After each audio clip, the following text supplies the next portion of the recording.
zona fue la primera casa de administración de la colonia agrícola de Rosario Oriental. En el mes de marzo del año 1859 culminó su construcción. En la década de 1940 fue restaurada por la familia Pérez Futu. Fue aquí que alrededor de 1860 el maestro Juan Daniel Costabel dictó las primeras clases. Anteriormente se encontraba en este predio un galpón muy grande para guardar mercaderías. La iglesia Angélica fue la primera iglesia de La Paz. Su construcción se inició en el año 1868. En el año 1874 marcó el inicio de la aceleración de cultos. Su estructura ya estaba configurada en el 1877, siendo por tal motivo la primera de América. En 1893 se consagra, luego construidas las dos torres.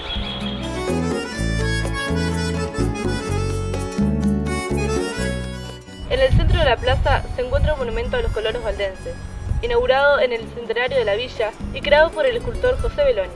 El bajo relieve, ubicado en la parte posterior del monumento, ilustra una escena familiar típica de la época. A la luz de la lámpara de aceite, el padre leyendo, la madre hilando la rueca y el resto de la prole a su alrededor. La capilla católica y el seminario fueron inaugurados en el año 1939. Actualmente se utiliza como sede de retiros.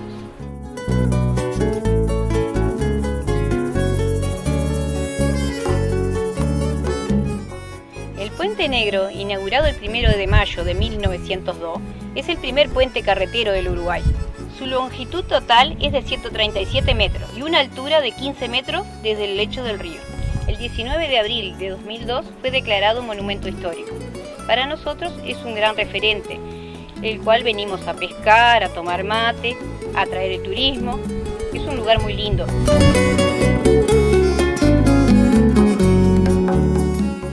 El Club Náutico, ubicado en el Puerto Concordia, es un lugar de encuentro para la zona.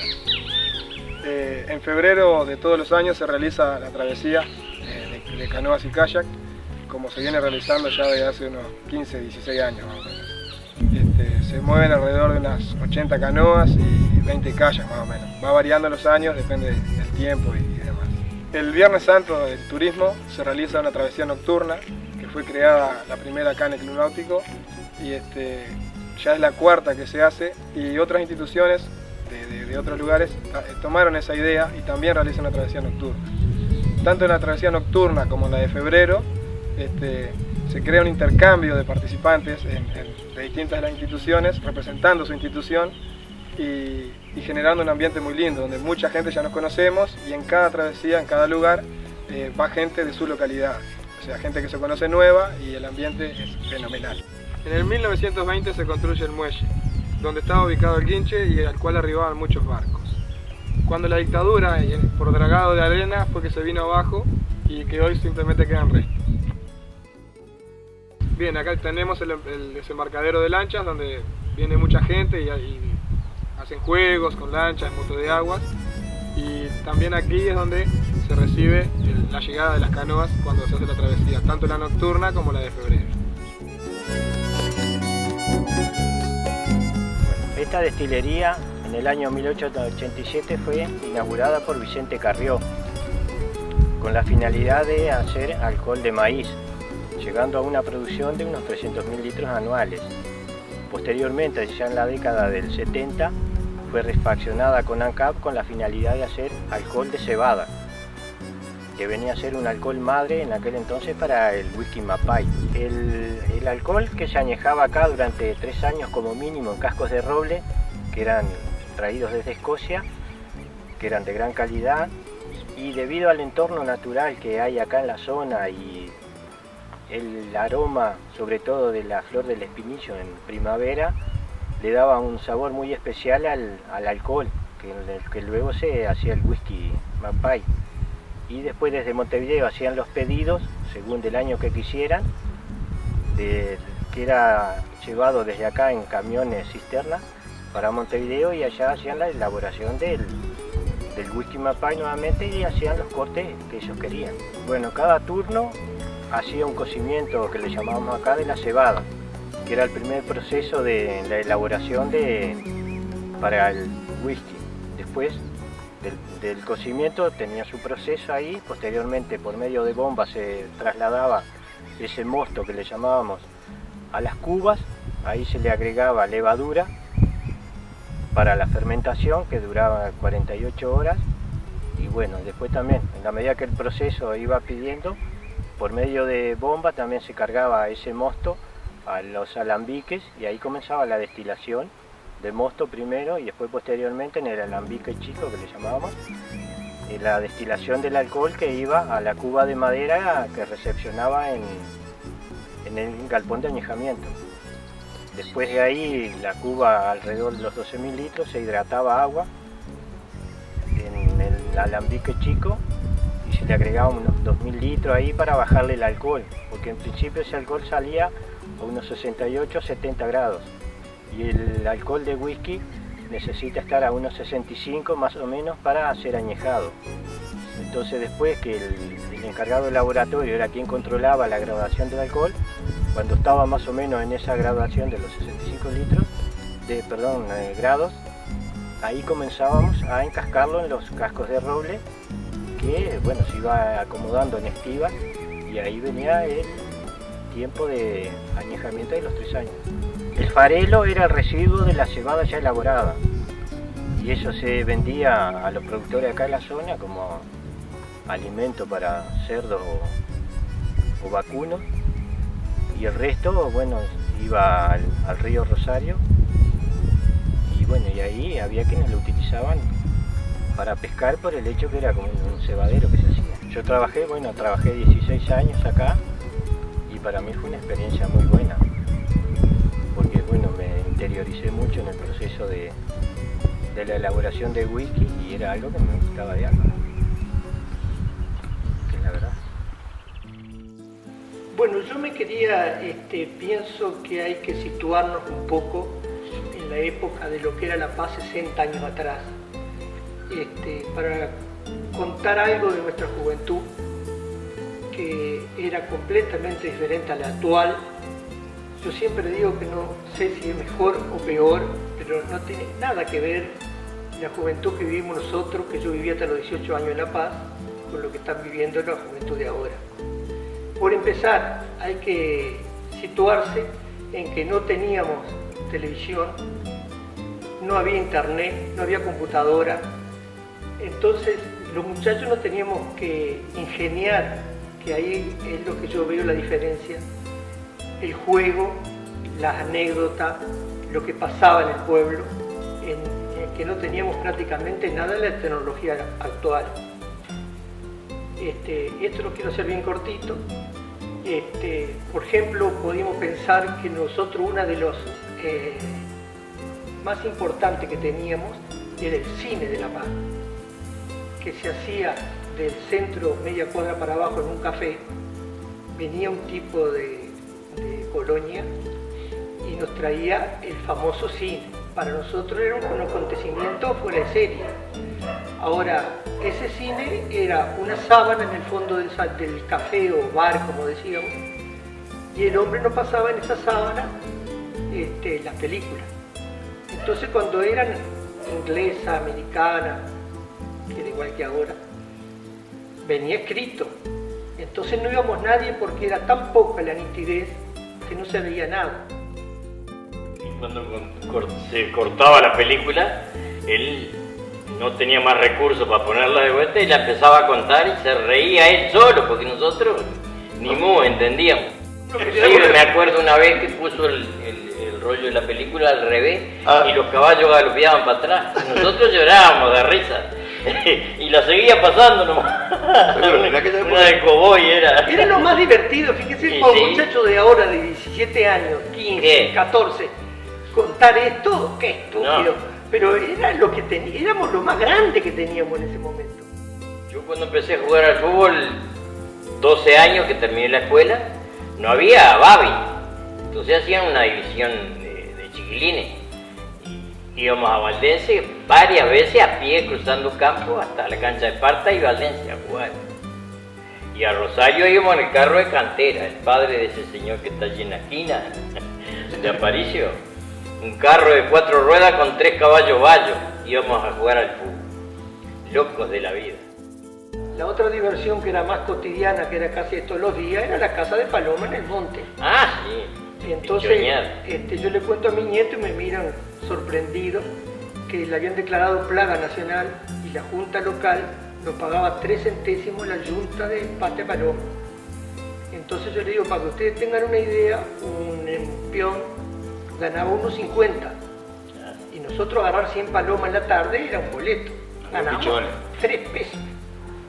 Entonces éramos los reyes en la época de la paloma del pichón, éramos los reyes de los bandidos.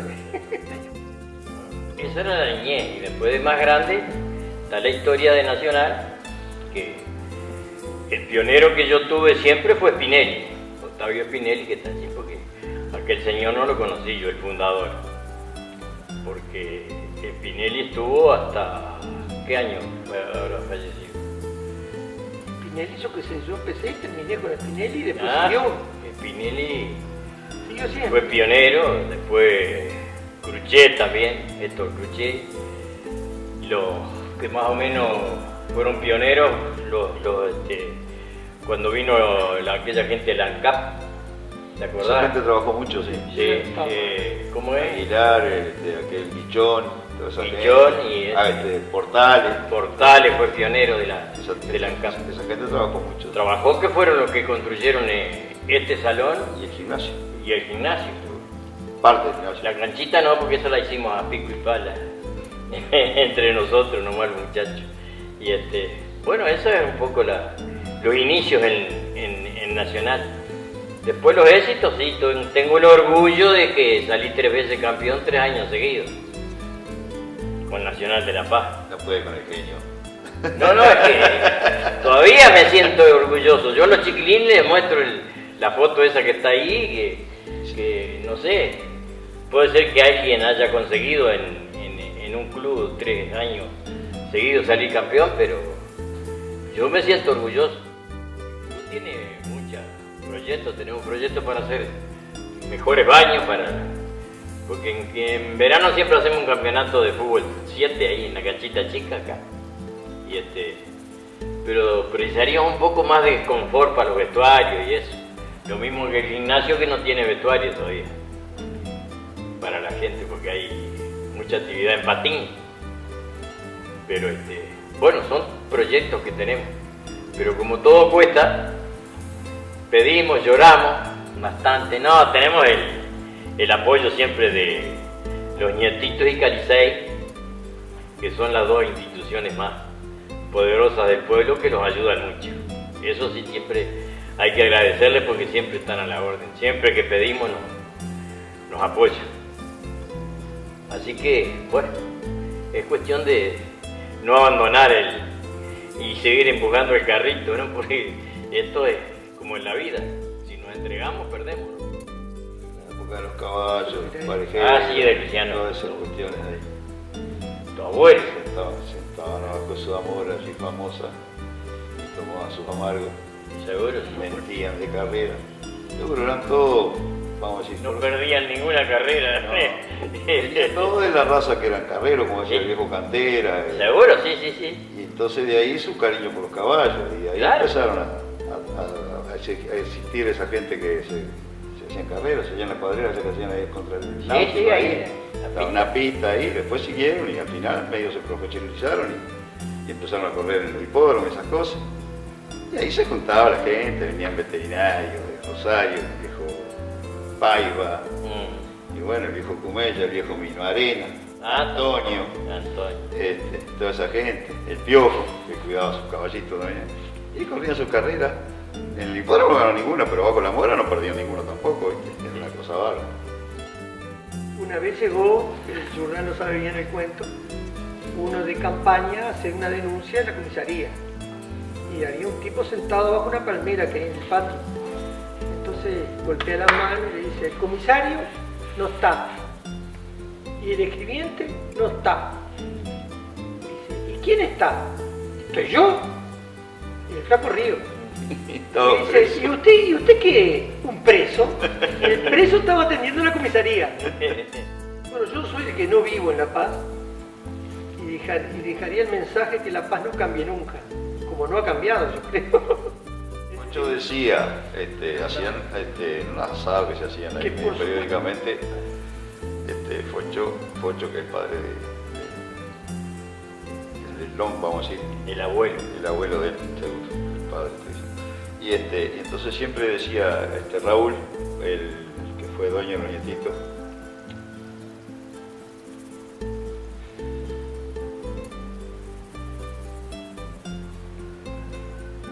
decía que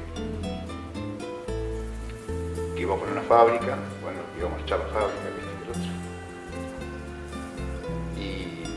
Y Focho le decía, no, Raulito, la fábrica no, porque va a hacer mucho movimiento, hay mucha gente, dice, mejor que el pueblito quede así como está.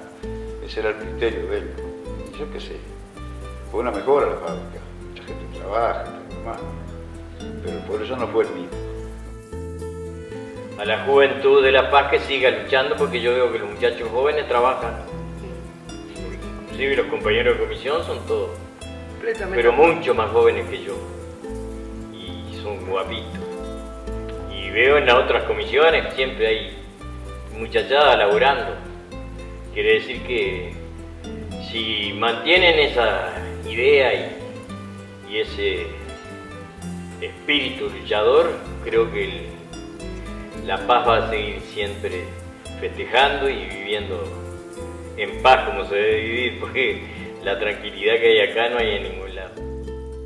Bueno, la Escuela del Hogar fue fundada en el año 26, en 1926, pero yo entré a trabajar en 1960. Trabajé 30 años y en 1991, en enero, me jubilé. Esos 30 años siempre los trabajé en esta escuela y a veces con problemas bastante económicos, pero el pueblo fue muy bueno para poder solventar los gastos, ¿no?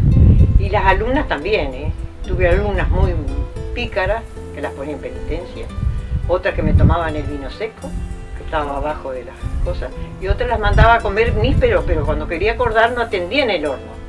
Estaban encima de los nísperos comiendo los nísperos. Pero son anécdotas muy lindas y 30 años que trabajé muy bien, muy feliz en mi pueblo. Bueno, en la Escuela del Hogar yo tuve cinco lugares diferentes porque era alquilado hasta que tuvo el edificio propio, pero no el actual. En la Junta Local al fondo, en el año, eso no recuerdo bien, pudimos ya tener el edificio propio, entonces ya era mejor, pudimos comprar una heladerita, pero si no, comenzamos a trabajar en un edificio a la entrada acá del pueblo frente a un galpón. Y después la Escuela del Hogar empezó a tener pocas alumnas. Y entonces hubo un movimiento, fuimos a Colonia y conseguimos el local de la señora de Félix, nos dio atrás gratis para que la escuela funcionara 2 años hasta que se consiguió el local propio. Fue una lucha linda porque tuve una comisión extraordinaria y el pueblo siempre apoyó mucho a la escuela. Y ahí se formaron lindas mujeres, buenas alumnas, buenas abuelas ya son, porque tuve 3 generaciones ya. Así que en realidad se portaban bastante bien. Una de las anécdotas que me quedaron bien grabadas, en ella estaba mi hija también. Eran 7 alumnas. Y yo veía, ahora había una mesada y encima, abajo de la mesada una cortinita. Y yo tenía o vino garnache o vino seco, para ponerle a las tortas con el almíbar. Pero yo empecé a notar que ese vino bajaba. Y dije, pero yo tengo que... Porque le preguntaba, no, ninguna había tocado nada. Y entonces dije yo, no, yo la voy a descubrir. ¿Qué hice? Le puse pimienta al vino. Y después en un momento le digo, chica, voy al baño. Y vengo enseguida. Sí, señora, sí, señora Nidia, sí, buenísima. Por allá siento una ¡bah! Se había tomado un trago de vino. ¿Qué pasó? Nada, se fue a jugar la boca. Y ahí descubrí quién era que se había tomado el vino. Pero era entre todas, Y en la heladera yo guardaba, por ejemplo, almíbar, guardaba baños de torta, pero siempre había un dedito puesto, para probarlo. Y bueno, son anécdotas lindas y aparte que era toda una familia. Era un grupo de alumnas, ya estaban en el segundo año, y hacían una pizza. Pero en la pizza lleva polvo de hornear, si no, no crece. Y yo veía que en el horno no crecía la pizza. Le digo, chicas, ¿ustedes le pusieron polvo de hornear o Royal? Sí, señora, sí. Quedó seca, era una alpargata. No le habían puesto. Pero la comieron igual, todas decían que estaba riquísima, riquísima. Y bueno, así son las cosas. A los 80 años, en el Bastión del Carmen, me hicieron un homenaje por la trayectoria que había tenido, y después otro acá en el Centro Social La Paz con todo el pueblo. Muy lindo homenaje, yo quedé muy contenta. Y me emocioné mucho porque vi muchas alumnas que en ese momento las retaba mucho, porque había una que se me escondía bajo la mesa, casi una hora debajo de la mesa, y yo no sabía ni dónde estaba, pero que era tan rebelde, entonces conseguía todo el alumnado, a las 6 o 7 alumnas, ustedes no tienen que decir nada, déjenla, y después salía y empezaba a trabajar. Había que tener mucha paciencia, pero se lograba, eran buenas, todas, con algunas cositas más, otras cositas menos, pero eran muy buenas, chicas. A la escuela que siguieran adelante, que preparan mujeres en la economía del hogar para poder tener buena administración del hogar y seguir adelante, que no bajen los brazos, que el hogar es todo. Bueno, yo al almacén vine cuando me casé en el año 53, me casé, pero no empecé enseguida a atender, y después sí, cuando me instalé más o menos fue en el año 55 que atendía, y empecé a surtirlo de variedad de cosas.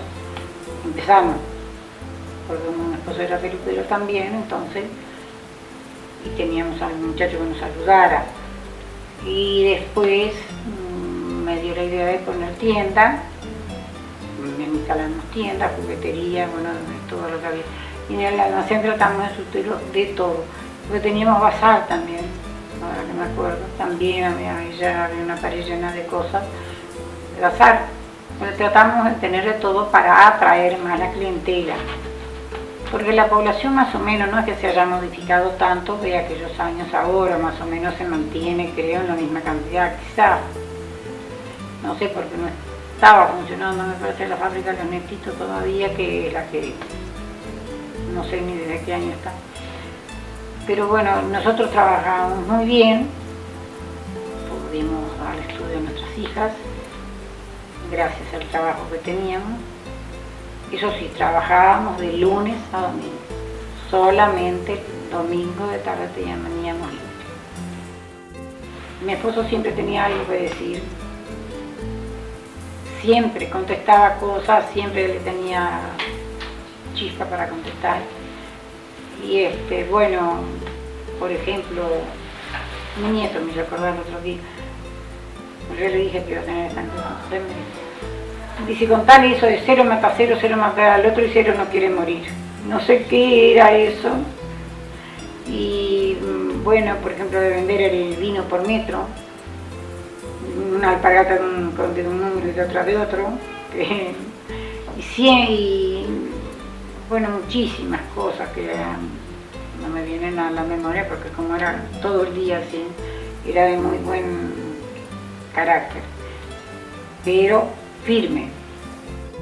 Y ya te digo, yo agradezco porque teníamos muy buena clientela fuerte, porque teníamos la escuela de policía, el comedor escolar, entonces eso ayudaba mucho, la clientela fuerte.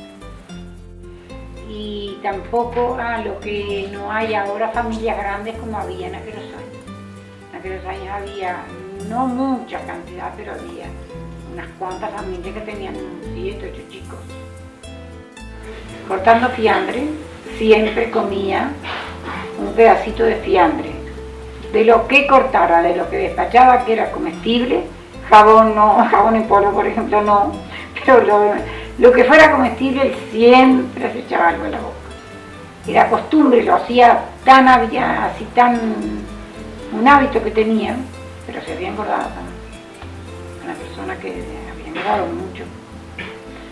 Pero él trabajaba de peluquero también, creo yo. peluquería en ese tiempo era acá, ahí seguía ahí pegado. Pero después se fue modificando todo con el tiempo, como todo. Tito, como le decían, que incluso mucha gente ni sabía que se llamaba Octavio, porque se llamaba Octavio no sabían. Hacía muchas faltas de ortografía, pero él no había ido a la escuela porque él se había criado en el campo. Tuvo que aprender de peluquero por su salud. Y entonces para él escribir harina sin H y azúcar con H le daba lo mismo si no sonaba.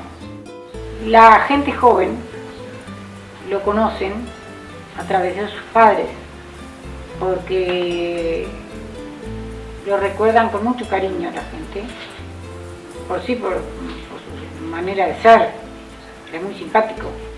Entonces lo que hasta ahora, así, la muchachada lo conoce por ese motivo. Nacional, le hizo un lindo homenaje, que para mí fue fantástico porque se lo hizo en vida, él lo disfrutó muchísimo, muchísimo lo disfrutó. Vino toda la familia, mi chica, a su vez tiene mi hijo, vinieron todos y él muy contento quedó por ese motivo de que Nacional se acordó de él. Y hay un salón, ahí a la entrada está la foto de él, el salón de fiesta Octavio Espinel. Los domingos de tarde que podíamos salir, él se iba al fútbol o iba al fútbol, entonces nos quedábamos nosotros acá porque estaba Nacional primero. Está bien, todos se llevaban, porque la base era buena. Sí, cuando empezó la cancha, estaba ya la entrada. al costado del local ahí. Está el bar ahora. Sí, no está el bar y bien contra. Sí, no está el bar ahí. Y acá se hizo, no me acuerdo el año bien, pero es la década del 40. Cuando estaba la cancha allá, cuando Picardo había hecho el corredor para poner el camión. Sí. Y no le había hecho caída al techo. Iba para Cachabulla. Y venía toda la gente y le decía, Pedro Picardo, ¿no le hiciste caída al corredor? Y si llueve el agua, si se quiere quedar arriba, que se quede, y si no, que se baje. Ya aburrido todo el mundo. Seguro había hecho chato el corredor. Sí, que hubo que rellenar todo. Yo sé que en el 49 yo ya jugaba, porque la primera medalla que gané, la gané en el 50 ya era acá en esta cancha. Pero hacía un par de ahí años, ya tenía techo, ¿no? No. Ahí no tenía techo todavía. Ahí era abierto. Hubo una época que había tantos jugadores y tanta gente que tenían que sacar una ficha, que la compraban una ficha y después, de acuerdo al número de ficha, era que entraban a jugar. Y allí estaba, no está más, el monedero donde se ponían las moneditas para jugar. Sí. El que jugaba tenía que pagar, había un monederito ahí donde está el tablero abierto. Allí está la cajita. Esa cajita estaba La prendida cajita ahí, tiene una ranurita, tiene todavía que se ponían las monedas ahí adentro. Acá se hicieron un campeonato internacional y vino el combinado argentino. Yo le decía, se hizo un campeonato que vino el campeón del litoral, que era Río Negro. Y el campeón y el vice de Montevideo, que era Aldea y Olimpia. Aldea y Olimpia. No, Aldea y Colón. Aldea y Colón. Aldea y Colón. Aldea y Colón. Aldea del campeón y Colón. Colón el vicecampeón. Y después el combinado de Colonia, y jugó el cuadro del centro. Del centro. Y el combinado argentino. El combinado argentino. El centro. El campeón y el vice de Colonia, de Montevideo, el combinado de Colonia y el campeón del litoral. Y la final fue entre el combinado argentino y el combinado del litoral de Río Negro, que la ganó Río Negro. Pero duró como 4 horas el partido. Nosotros hacíamos baile con la comisión juvenil y poníamos media luz, todo con canastos, qué sé yo, luz negra, que era la primera, aparecía la luz negra. Y venía, te acordás, Barredo, que estaba en la comisión, y nos prendía todas las luces, todos los tubos, todo. Y tuvimos que terminar aflojándole los tapones porque... Una incidencia de juego y estaba jugando a la bocha y tiró un bochazo, un gancho que el gancho tiene que pegar en el tablón Y salió, tiró la bocha y todos mirando dónde iba a pegar, y todos quedamos mirando y la bocha no cayó por ningún lado, quedó arriba en la cumbrera de... Sí, porque el techo era de cartón primero. Sí, era de 2 aguas, siendo de 2 aguas, entonces quedó así bien arriba en la cumbrera. Y era eso cuando la cancha todavía no era techada, nada, era abierta. Y estamos jugando la bocha, muchachones. Y va a tirar un bochazo y la bocha salta para el fondo, para la casa del vecino. Y el vecino tiene una quinta. Y entonces yo fui con la bocha y me encuentro un zapallito troco. Zapallito troco, esos que son bien redonditos. Sí, y duro. ¿Sabes? Duro, pero de eso que ya era. Ya era viejo. Sí, viejo ya era. Y estaban acá esperando la bocha ahí, le digo, va la bocha y le tiro el zapallito. Y le pego en la cabeza a uno. Así de, no es por nada. Y se revienta. Le corría todo. Y mi abuelo era muy jodón. Cuando jugaba las bochas, si jugaba él, cuando los otros no miraban, las de él las arrimaba o alejaba las contrarias. Y si él no estaba jugando y había una discusión de la distancia de las bochas, entraba y siempre se llevaba alguna por delante, sobre todo las del viejo allá, como don Juan Pedro Bonet, porque lo hacía rabiar todas las noches. O sea, le falta que la juventud participe más en las cosas del pueblo. Y para los chiquilines, y que se acercara más a la institución, más, por ejemplo, a practicar más deporte, por ejemplo, las bochas que están, qué sé yo, a uno le cantó toda la vida jugar a las bochas y jugar al fútbol, bueno, cualquier deporte que juegue. Bien, con respecto a los carnavales que se celebraron en este pueblo, en realidad, si me voy a remontar a una época específica, no sé exactamente definir el año, porque desde que yo era muy pequeña recuerdo a mis padres participando en los carnavales, recuerdo a mis padres disfrazados, recuerdo los bailes que se hacían en el Club Nacional, en el Centro Social, y después creo que se fueron, tal vez hubo periodos en que no se celebraron de esa forma, y cuando yo llegué a mi adolescencia, decidimos reunirnos con un grupo de compañeros y empezar a hacer antes del carnaval algo así que nosotros le llamábamos teatro. Y para eso, evidentemente, que requeríamos la ayuda de adultos. Acá tenemos a Aida, que en muchas oportunidades nos dio una mano, colaboró con nosotros para la preparación de zarzuelas, que es su especialidad. Ella conoce mucho de lo que es esa parte musical y nos ensayaba. He olvidado algunas cosas, pero lo que no he olvidado que desde mi padre, que se disfrazaba mucho, que a veces era el show por hacer las payasadas que hacía siendo un hombre mayor. Bueno, otra vez se nos ocurría, por ejemplo, hacer como una velada, usábamos chicos, todos los de la escuela, más pequeños también y más grandes también.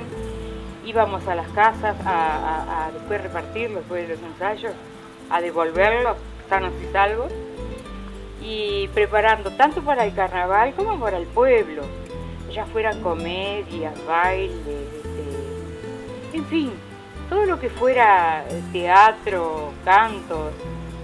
Bueno, yo creo que hicimos tanta cantidad que si quisiera enumerarlas no recuerdo, y el año que empezamos tampoco. Yo fui mucho a la escuela también, porque en un tiempo que no había profesora, y los ensayaba ya desde principio de año para fin de año.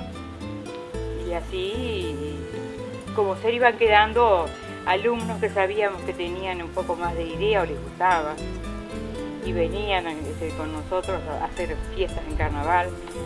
Nos prestaban el salón ¿te acordás? El salón del centro, sí, que ahí hacíamos, por ejemplo, una plancha. Ustedes dirán, ¿por qué una plancha? Porque era grande, con cartón negro y pintura que nos compraban. Algo nos daba la intendencia, entonces compraban el material. Y la plancha tenía su hueco, la plancha a carbón. Entonces después los niñitos más chicos disfrazados de rojo eran las brasas. Entonces iban en un carro, por ejemplo. Lo interesante a rescatar, pienso yo, es la unión intergeneracional, porque participaban desde los niños más pequeños hasta los adolescentes, los jóvenes, los adultos mayores. Había un grupo de personas, nos dividíamos en distintos grupos y cada uno realizaba, pienso yo, lo mejor que podía, de acuerdo a sus destrezas, a sus ideas. Y bueno, y luego la concreción era muy linda. Héctor de la Fuente, que no lo podemos olvidar, digo, porque era una persona que tenía una motito. Y él sabía que había tantos carros, ya iba notando más o menos. Entonces a la hora que más teníamos que estar en esta cuadra, vamos a decir, hasta allá arriba iba, venía él y acomodaba todo eso para que estuviera a la hora de salir todo pronto. Digo, siendo una persona que no tenía hijos, que no tenía nadie, que hiciera nada, digo, él tampoco, ni se disfrazaba ni nada, pero no sé por qué le gustaba tanto. Y participaba en la organización. Y le gustaba ayudar, le gustaba en la organización, sí. Y si de repente tuvo alguna idea, ya habrá expuesto y alguno habrá hecho algún carro con su idea, eso yo no lo recuerdo. Pero que tomaba un poquito la posta de ser que al horario y que todos tuvieran un tractor y que tuvieran una chata para cada cosa, porque necesitábamos esos detalles que nos solucionara un hombre. Pues nosotros pintábamos las cosas en el centro, arreglábamos a los niños, todo eso se nos hacía a las mujeres más fácil. Claro, se decoraba el salón también, muy lindo. Sí, lo que se nos hacía difícil era, llegado ese momento, tener todo pronto. Además había el baile especial, todos los lunes era, ¿no? En el centro. Sí, yo no recuerdo exactamente qué eso día. Que venían 3 orquestas generalmente. Baile de gala. Era el baile de gala del momento. Baile de gala se hacía. El que no tenía una vestido vez al año. nuevo arreglaba uno viejo, pero la cuestión que se iba al baile. Iban nuestros padres, iban abuelos, iban tíos, viejos, jóvenes, todos. Sí, a mí me parece que lo interesante es rescatar el hecho de que todos pueden participar y colaborar independientemente de las edades que tengan, que pueden aportar ideas interesantes. Los jóvenes porque tienen otro tipo de vivencias, tienen cosas nuevas para aportar, distintas, pero los más adultos también tienen cosas para aportar y eso es muy interesante. Nací en el 35, imagínate. Cumplí 77 el 5 de este mes. Y nada más que anduve por muchos lados trabajando porque me gustaba más trabajar que ir a la escuela. Según lo que me contaban mis padres, mi abuelo vino con 13 hijos de allá de Bascurri, España, y 13 hijos además traía 10 sobrinos. Y acá se criaron todos, porque el primer desembarco que hicieron los colonos lo hicieron ahí en la plaza. Ahí plantaron el mojón que le llaman. El desembarco, yo no sé, era una migración que hacían de allá de Piamonte. Los Valdés, que son los valdenses. En Piamonte fue el que organizó todo para venir a poblar una colonia acá. Según lo que me contaban mis padres. Y así fue, se fueron enramando. Italianos, suizos, de España. Esta casa es histórica. Desde ese entonces fueron de las primeras casas que se poblaron. Están asentadas en más gran parte, ¿no? Y la casona ahí del porteño. Después la iglesia católica. Después, ¿qué otras casas? Hay varias que son históricas. Porque eran galpones y ranchos en aquel entonces. A mí nunca me gustó la escuela. Me gustaba más trabajar. Fui a la escuela nada más que para aprender a leer y escribir nomás, gracias a Dios. Y así fue. Y entonces después sí, lo que me encanta es a mí me encantaba cuando era chica ir a la iglesia y estudiar el catecismo y esas cosas. Era chica, ya me tenían aburrida en casa. Mi padre y mis hermanos a buscar vino aquí arriba donde era el eco. Y un día me cansé tanto, tenía como 7 o 8 años, me le tomé el vino. Sí, una botella de esas que se venden, la bebida, estas otras, y se los tomé, me caí en la calle, ahí contra la cuneta, así, en aquella calle que van para el náutico. Bueno, ahí me salieron a buscar, casi me matan. Yo barro la policlínica, aquella, ¿sí?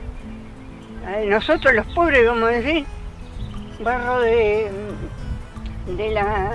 la parte de la carnicería hasta dar la vuelta donde hay un galpón así, hasta ahí lo barro así. Y después, ¿a dónde voy a trabajar? Ahí en Melbo Bonjour, pegado en la tienda de Pucho. Y agradezco todo lo que están haciendo por mí, porque si no fuera por ellos, no como. Y ropa sí, ropa no tengo que comprarme porque hasta desde los pies hasta arriba, todo me dan, gracias a Dios. No desagradezco nada del pueblo. Una, que soy nativa del pueblo. Nací en el tiempo que cortaban el ombligo particulares. Nací un muchacho, se enfermaban las madres y venía la partera, que era la abuela del que poseía ese chalet. Cuando nos sentía estornudar, mi madre nos daba una aspirina y aquellas tisanas de eucalipto que ves, que hacía hervir el eucalipto y nos hacía ganar en la cama, y si no con una cobija nos hacían volver así y nos recostábamos al lado de la cocina leña, ahí lo calentito, hasta que se nos pasaba. Sí. Pasando el puente Rosario, como viniendo del río, asomadito a la loma, está La Paz, mi pueblito. Sus vereditas angostas no aceptan heces de vino. Tal vez la hicieron pensando pa' que andemos más juntitos. A mi gente no le gusta lidiar con desconocidos. Si aparece un forastero, se le obliga a ser amigo. Y cada vez que me voy, tu historia me llevo dentro. Sos tan chiquito y tan grande, por eso tanto te quiero. Y cada vez que me voy, tu historia me llevo dentro. Sos tan chiquito y tan grande, por eso tanto te quiero.